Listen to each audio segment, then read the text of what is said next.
How's it going, sir? It looked like a flower delivery. Do you know what the package was? I can't disclose any of that, sorry. Was it flowers? I have no idea. Have a good one.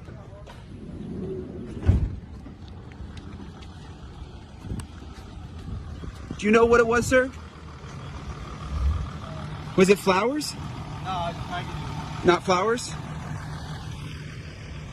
What's up, fellow movie buffs and film connoisseurs? It's your self-proclaimed cinema shogun here, and as you can see, Brian's parents are receiving a lot of packages today.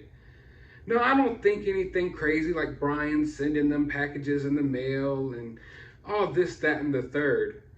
But when you really think about it, it's like, what would y'all be ordering right now? Is Brian's dad ordering a new pair of slippers because he's hanging around the house a little bit more now? Or maybe Brian's mom ordered the newest murder mystery novel from Amazon. But oh wait, considering the fact that her son's a murderer, she probably wouldn't want to do that because it would remind her of her current situation. But yeah, it's just kind of weird that they're receiving these packages at a time like this, but you know, they're free to receive whatever they want. And I'm not even sure if they ordered it themselves, because we know that they've been getting a lot of things shipped to their front door. And what I found odd today is that they got some food shipped to their front door. They came out and got some of it, but there was some food just left out there in front of their door. So it's like people are out here, I don't know if it's just as a joke or what, but people are out here just buying food and sending it to Brian's family. So I would assume that there's some people out here who are probably sympathetic to Brian's family. And if there are people who are out there who are sympathetic to Brian's family, who are willing to send him food, what are they willing to send them in the mail, in these packages? One can only speculate, but who knows? I don't think it's anything, too crazy or anything to worry about. But we do know that Brian's family has been receiving flowers at their front door for the past few days now. And today they received a special pair of flowers that had a special message just for Brian's family. R.I.P. Gabby, we will not let the Laundrie family get away with this. We will fight for justice. Love from Troy, New Hampshire. So seeing this just speaks volumes to me. It just lets you know how far this story has reached.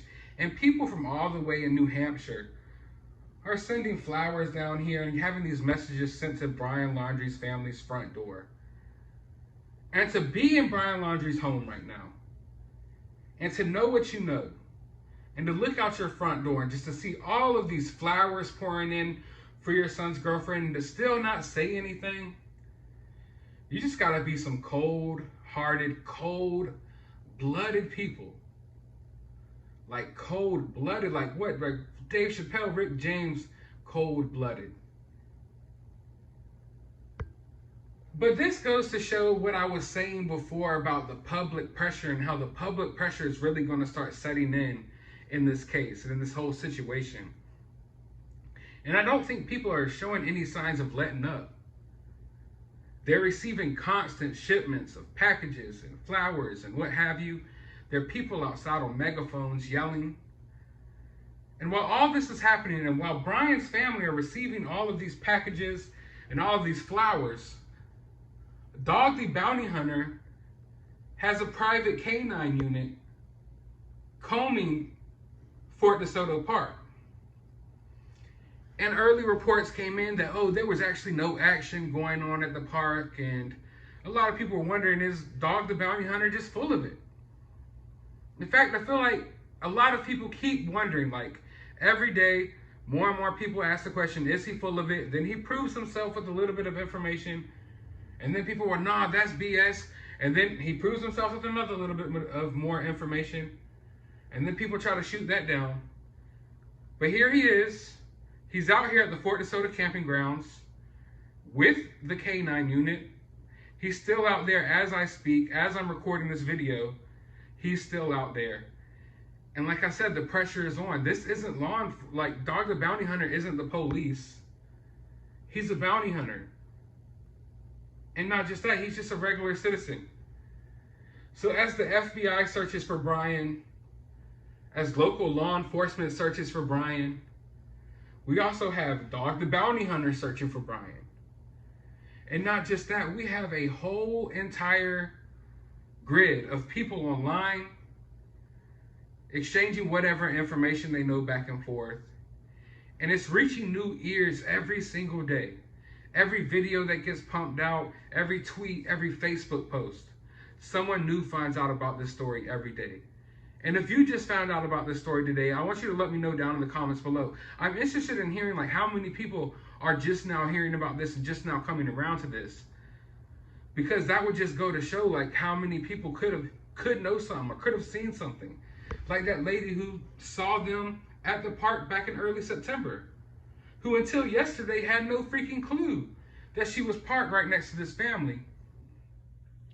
So for those of you who are still skeptical, I would like to ask, have you thought about it from the standpoint that regardless if Brian is still at this park or not, which to be perfectly clear, I don't really think he is, but regardless if he's still at this park or not, this is the first place that we know of that Brian went after this trip with Gabby.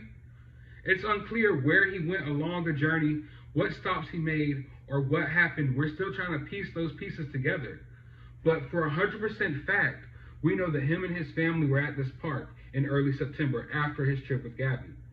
So does it not make sense to you to go around there, at least poke around, ask some questions? And does it not make sense to you that people should go look around because there could be clues, anything?